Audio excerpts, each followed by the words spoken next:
Hello friends, welcome to my channel. आज हम लोग पढ़ेंगे बोन्स के बारे में। अभी तक हमने स्केलेटन पढ़ लिया है। स्केलेटन में टोटल बोन्स पढ़ लिए हैं, तो आज हम लोग बोन्स पढ़ेंगे। बोन्स के कुछ इंपॉर्टेंट पॉइंट।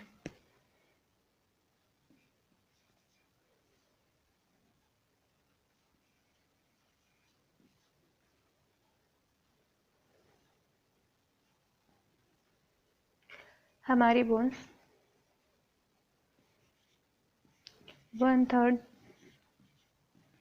कनेक्टिव टिश्यू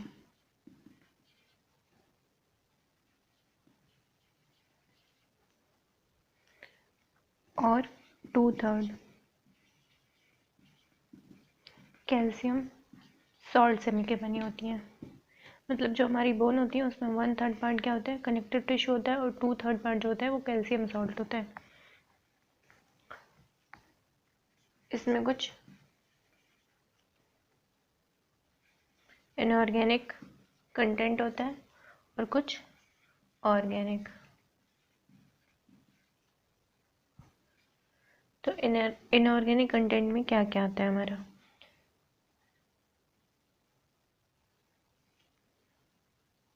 जो हमारा इनऑर्गेनिक कंटेंट है उसमें आता है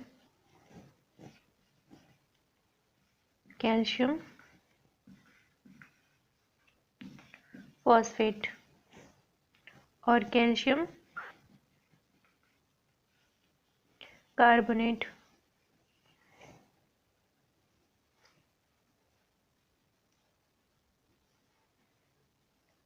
जो हमारा इनऑर्गेनिक कंटेंट है उसमें कैल्शियम फॉस्फेट और कैल्शियम कार्बोनेट आता है। और इन दोनों के साथ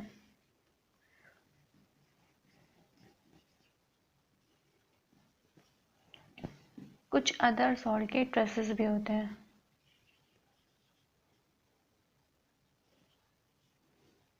मतलब इनऑर्गेनिक कंटेंट में जो मेनली होगा वो कैल्शियम फॉस्फेट और कैल्शियम कार्बोनेट होगा, और कुछ ट्रेसेस होंगे जो अदर सॉल्ट्स के होंगे। अब हमारा ऑर्गेनिक कंटेंट हम देखते हैं कि हमारा ऑर्गेनिक कंटेंट में क्या क्या आता है। जो हमारा ऑर्गेनिक कंटेंट है उसमें होता है कोलेजन फाइबर। ये जो कोलेजन फाइबर होते हैं ये बोन को टफ बनाते हैं और रेजिलिएंट बनाते हैं।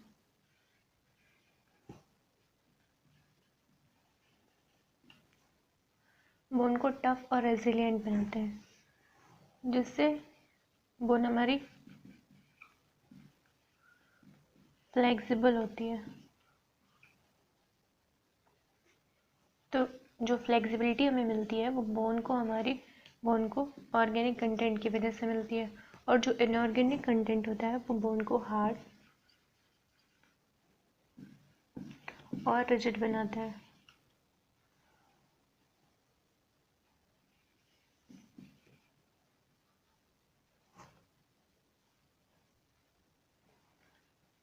ये जो इनका ये कैरेक्टर होता है ये इनऑर्गेनिक की वजह से होता है, और इसकी वजह से हमारी बोन जो होती है वो वेट वेयर कर पाती है। जो वेट वेयरिंग की प्रॉपर्टी होती है वो इनऑर्गेनिक कंटेंट की वजह से आती है हमारी बोन में, और जो ऑर्गेनिक कंटेंट है वो फ्लेक्सिबिलिटी प्रोवाइड करता है। ऑर्गेनिक कंटेंट क्या करता है, टफ और रेजिलिएंट बनाता है बोन को, और जो इनऑर्गेनिक कंटेंट होता है वो हार्ड और रिजिड बनाता है, जिसकी वजह से वेट वेयरिंग की प्रॉपर्टी आती है।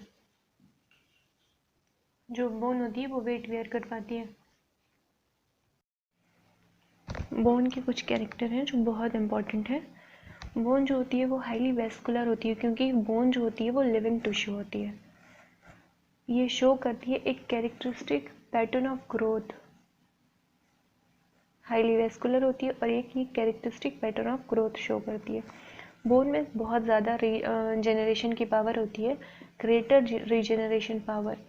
किसी भी बॉडी में जितने भी टिश्यूज़ हैं उन सबसे ज़्यादा रीजनरेशन पावर होती है बोन में, एक्सेप्ट, इसमें ये इम्पॉर्टेंट है कि एक्सेप्ट ब्लड। बाकी सबसे ज़्यादा रीजनरेशन पावर होती है सारे टिश्यू से ज़्यादा एक्सेप्ट ब्लड, क्योंकि ब्लड में जो रीजनरेशन पावर होती है वो इससे भी ज़्यादा होती है।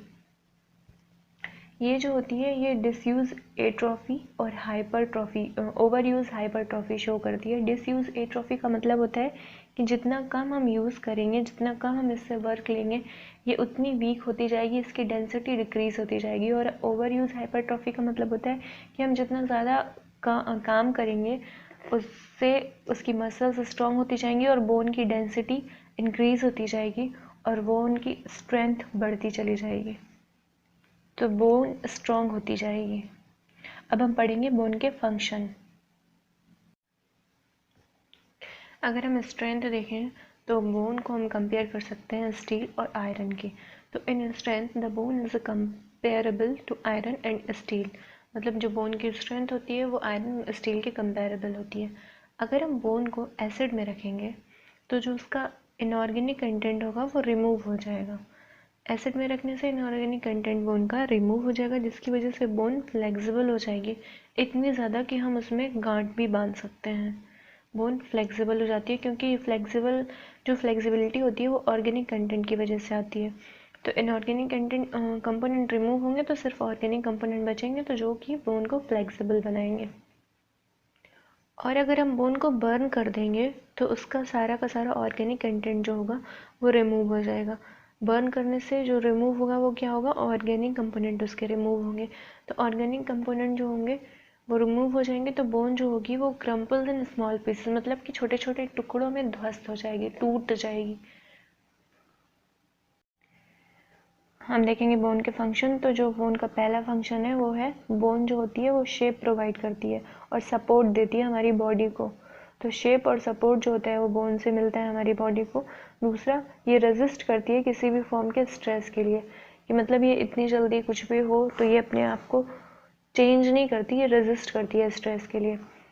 और तीसरा है कि ये प्रोवाइड करती है सरफेस, मसल्स अटैचमेंट के लिए, मसल टेंडन लिगामेंट सारे अटैचमेंट के लिए जो सरफेस हमको मिलती है हमारी बॉडी को, वो बोन प्रोवाइड करती है। बोन मैरो जो बोन की मेडुलर कैविटी में होता है, बोन मैरो वो मैन्युफैक्चर करता है ब्लड सेल्स को।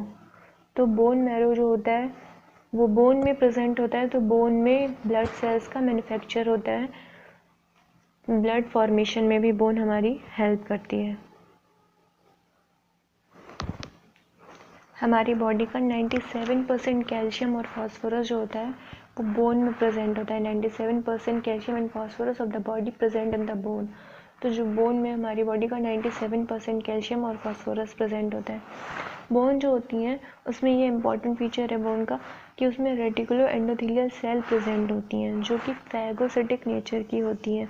फैगोसिटिक नेचर की होती हैं, तो ये फैगोसिटिक नेचर जो होता है ये इम्यून रिस्पॉन्स शो करता है, तो ये हमारी इम्यूनिटी मेंटेन करने में भी हेल्प करती है।